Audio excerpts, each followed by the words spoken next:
Logan Paul is suing me for CryptoZoo. And all of this started after CoffeeZilla made a 3-part series about Logan Paul's supposed scam, mostly focused on his NFT project, CryptoZoo. CryptoZoo was sold as this big money-making game. But I am so excited about this project. It's so fun. It provides a yield with a token, can earn you money. But once CoffeeZilla started digging, people were saying they lost tens of thousands of dollars. I lost around $50,000 in CryptoZoo. I lost $40,000. I lost around $15,000 I lost $25,000. $120,000. $500,000 Australian, which is $500,000. And when that video dropped, Logan came out swinging and threatening. But when you lie over and over again, video after video, time and time again, and you know you're lying, eventually you may find yourself being held accountable in a court. Then he walked it back. CoffeeZilla is not a criminal. I called him, I apologized. But then over a year later, he hired a bunch of lawyers and sued CoffeeZilla. Of course, people were not happy about it. Trying to silence an investigative journalist is always a great sign of innocence. In other words, just be rich and you can scam people. Logan Paul is a con man.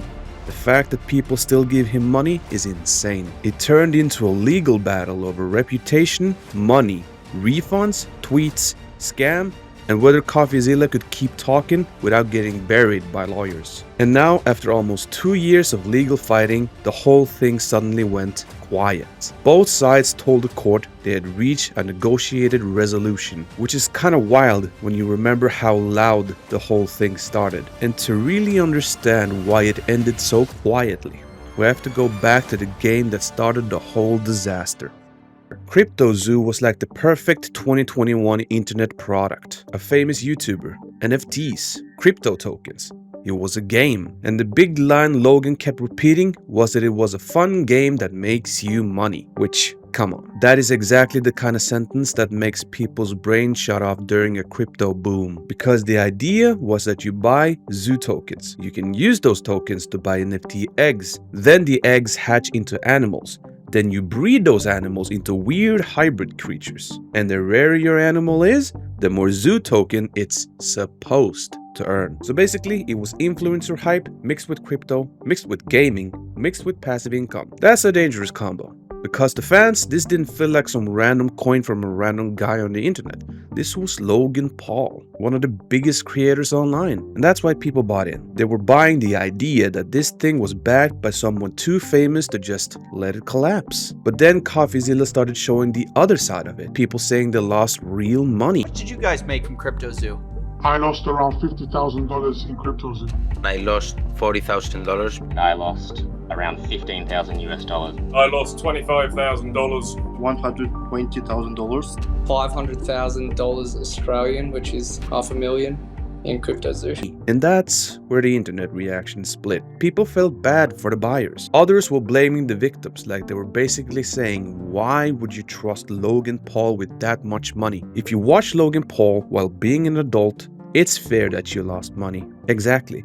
Who invests in anything Paul related? TBH, whoever trusts Logan Paul about money has never read a single finance book. I can't believe a grown adult would believe Logan Paul of all people would be trustworthy in the already shady NFT space. But CoffeeZilla's point was pretty simple. Whatever you think of the buyers, the project was sold to them as a real thing. And by the time CoffeeZilla dropped his 3-part series in December 2022, he showed that CryptoZoo made millions and it still didn't work. Once those videos blew up, Logan's reputation took a massive hit. This one video alone hit 11 million views. People were angry that Logan had actually scammed his own fans. What's crazy is that these influencers are always allowed to scam people out of millions of dollars and never be held accountable. And Logan didn't take that quietly. At first, he came out swinging in a video which is now deleted. He called CoffeeZilla's series a defamatory hit piece. He said CoffeeZilla knew he was innocent. He even told him to use his money to hire a good lawyer.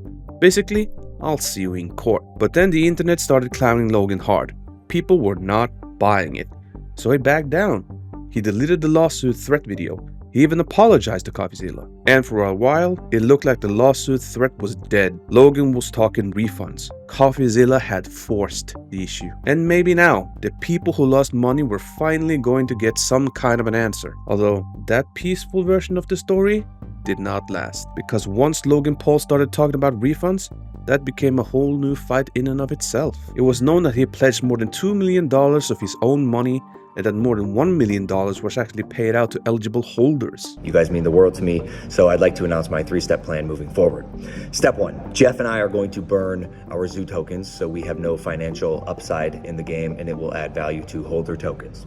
Step 2, we want to offer a rewards program for players who are disappointed in the status of the game. So essentially you're going to be able to burn your base egg or your base animal for the mint price, which was 0.1 ETH or the equivalent in BNB. I am personally committing 1,000 ETH to this, which is about $1.3 million right now for players who want to get out. And then step 3, obviously finish and deliver the game as outlined in the white paper by completing the egg bridge from ETH to BSC for base animals and base eggs, completing the marketplace, and obviously completing the releasing your animals into the wild to accrue your yield function. So basically he was saying, look, I tried to make it right. CryptoZoo had a problem with that because the refund didn't cover everyone. It mostly focused on certain NFT holders, not the whole mess around the project. Remember, there are two parts to CryptoZoo, the NFTs and the Zoo tokens, and Logan chose only to refund the NFTs. Then there was the part that really annoyed people.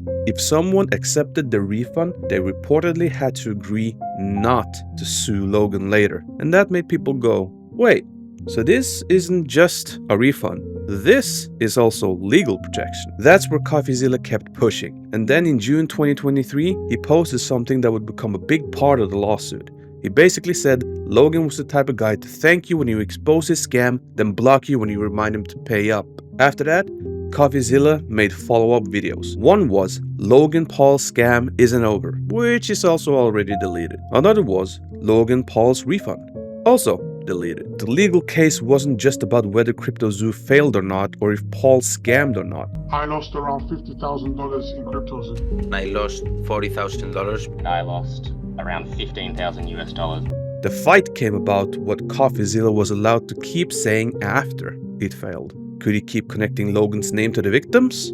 Could he keep pushing the refund issue in public? Well, Logan's answer was basically, let's find out in court. In August 2024, he filed a defamation lawsuit in Texas federal court. He sued Stefan Findeisen, the guy everyone knows as CryptoZoo, and Coffee Break Productions, his company. He wanted more than $75,000 in damages plus punitive damages. His side argued that CryptoZoo had pushed a false story, that CryptoZoo made it look like Logan scammed and defrauded his own fans on purpose. And Logan's defense was that he didn't sell Zoo tokens. He said he also lost money on the project, and his side argued that other people involved, like Ed Ibanez and Jake Greenbaum, were the ones who misled him and caused the real damage. So basically, Logan was trying to say, you can criticize the project, you can say it failed, but you can't keep calling me a scammer like I personally ran the whole thing as a fraud. And people hated the look of that. That's exactly what a scammer would say. You should have mentioned Ding Doink. Internet never forgets. Explain CryptoZoo. A lot of comments were basically saying, so instead of fully paying back the people who lost money, he's suing CryptoZoo? He had plenty of money to pay the victims. He just doesn't care. He's a POS. He probably has money to pay back what he should, but he doesn't want to. Maybe because that would be an admission of guilt, or maybe because he just likes money too much. The fact that he would spend hundreds of thousands of dollars on expensive lawyers instead of paying back his victims is top-tier evil. Logan Paul is like the most unlikable person. If you expose someone powerful, they don't even have to beat you in court right away. They can just make the fight so expensive that the lawsuit becomes the punishment. And that's why this case got so much attention. It wasn't about whether CryptoZoo could keep doing the thing he built his whole channel on, calling out influencers, following the money, and saying the part out loud that everyone else is afraid to say. But once this moved into court, the whole thing slowed down. Lawyers arguing over what one side has to hand over to the other. One of the big fights was over whether CryptoZoo could use journalist privilege. Basically, CryptoZoo had source-related information he didn't want to hand over, and Logan's side tried to argue that CryptoZoo shouldn't get that protection. According to them, he's not really a journalist under Texas law.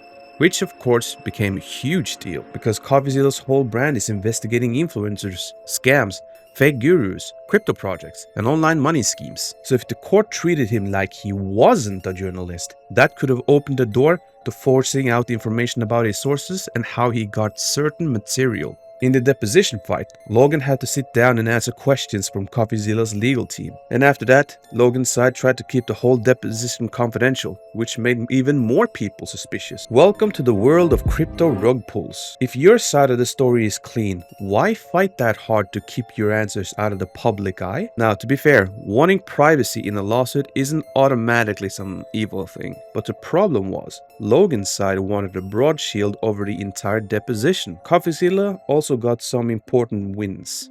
The court sided with him on the journalist privilege fight, at least enough to protect certain information from being handed over. Logan's request for blanket confidentiality over the deposition also got rejected. And for most of the people, the lawsuit itself wasn't a part of the punishment. Even before any trial, every motion costs money. And for someone like CoffeeZilla, that matters even more so. He might have millions of subscribers, but Logan has celebrity money, business money, and a whole legal team behind him. Then we got another update that made everything even more confusing, because in a different court, the CryptoZoo investor lawsuit against Logan got dismissed in 2025. And Logan's side obviously took that as a win. Like, see? The court didn't call this fraud. The court basically looked at some of Logan's public claims about the game and said they were exaggerated puffery, not enough to rise to fraud in that case. Which sounds super lawyery, but it matters because that gave Logan's side a stronger argument against CoffeeZilla. So Logan is ready for his next, dubious adventures to make his followers, richer. In the American justice system, just bet on the richest person winning. Finally, we got this short court update saying both sides had reached a negotiated resolution. Basically, they settled, and the case was heading toward voluntary dismissal. That's it.